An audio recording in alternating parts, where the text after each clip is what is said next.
Hi mga mi! Good morning! 8:30 nga pala ng umaga yan nung nakarating na kami sa school mismo. And ayan, sinama ko nga pala dyan si Bunso sa school ni Kuya para maka-exercise din siya dahil maaga siyang nagising yan. Sabay nga pala siya kay Kuya Nurse ng gising. And ayan, nakikita niyo naman, tuwang-tuwa siya. Takbo ng takbo yan dyan sa school and nag-i-Spiderman na nga siya. Tuwang-tuwa siya dyan sa mga letters and yung mga art dyan na nandyan sa pader. Patakbo-takbo nga yan dyan. Then ayan, nag-ABCD nga pala siya. Tinuturo niya yung mga letter and yung mga color. And then ayan, habulan sila ng habulan ni Kuya Narls at saka ni Ate Danica. Si Ate Danica nga pala is kaklase ni Kuya Narls. Ayan, naghahabol-habulan sila dyan.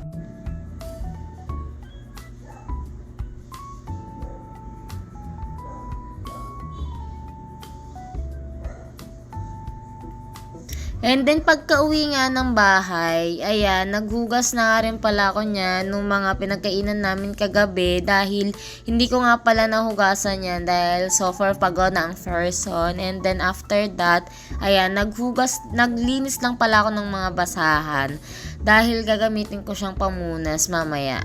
And then after ko makapaglinis ng mga basahan is ayan, inayos-ayos ko nga pala yung harapan dyan ng bar table dahil ang dami namin naiwang kalat nung gabi. Kaya ayan, medyo marami siyang nakalagay dyan. Kaya ayan, nilagay ko nga pala muna siya dun sa may ilalim ng bar table para maging maayos naman yung ibabaw.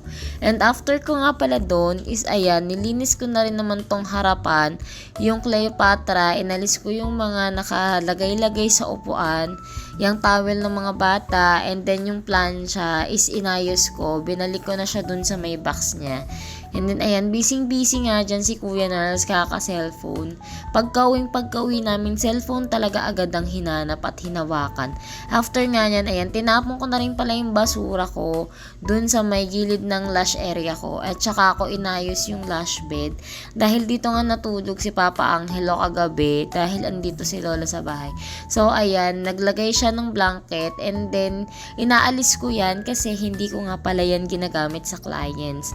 Yan is pang personal use lang din talaga namin dun sa taas. Dati, ayan yung sapin ko sa mga clients ko. Pero, sobrang init kasi ng tela niyan mga ante. At saka, yung blanket na yan is galing pa yan sa kliyente ko. Binigay lang niya sa akin yan. And then, ayan, inayos ko yung bed.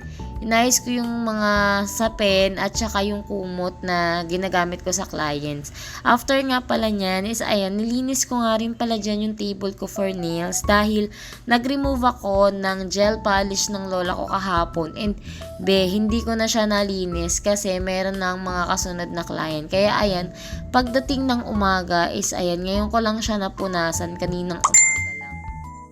Kaya ayan, inaayos ko rin siya dyan. Inaangat-angat ko dyan yung mga gamit para matanggal ko yung mga alikabok kasi medyo maalikabok siya dahil nag-remove nga ako ng nails kahapon.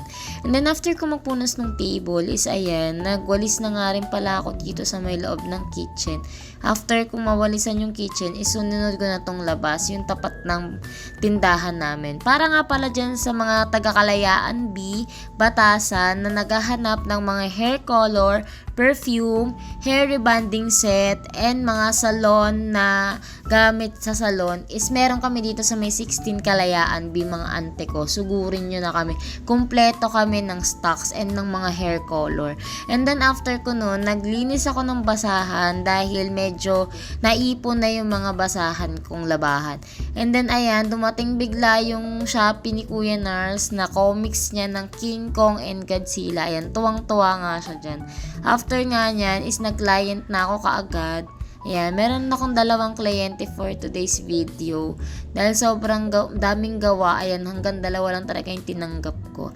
And then after nga pala nyan is nag-ready na rin pala ako ng dinner namin. Ang lulutuin ko nga pala dyan is sayote, repolyo at cauliflower pala yan. Bali, hiniwa ko na nga pala dyan yung mga hipon at saka yung cauliflower at saka yung repolyo. Hindi ko na nga pala napakita sa video. Pero ayan, next ko nang hihiwain dyan is yung sibuyas. Bali, ginamit ko nga palang sibuyas dyan is 2. And then after nyan, ayan, hiniwa-hiwa ko lang siya at saka ako naghugas ng very light dahil para mabawasan lang yung medyo kalat ng lababo. At saka sinunod ko na magpainit ng kawali. Ayan, inuna kong niluto yung mga ulo ng hipon. Naglagay rin ako ng butter tsaka konting mantika, and then next ko yung kamatis, and then sinunod ko na rin yung sibuyas. After kong yan, ginisa-gisa ko lang, hinalo-halo ko lang siya hanggang sa malumabas na yung katas ng ulo ng hipon. And then tinakpan ko siya ng mga siguro around 10 seconds lang. Tinanggal ko yung mga hipon para hindi siya ma-overcook, and then nilagay ko na yung mga gulay. And then ayan, finish na. Thank you sa panonood.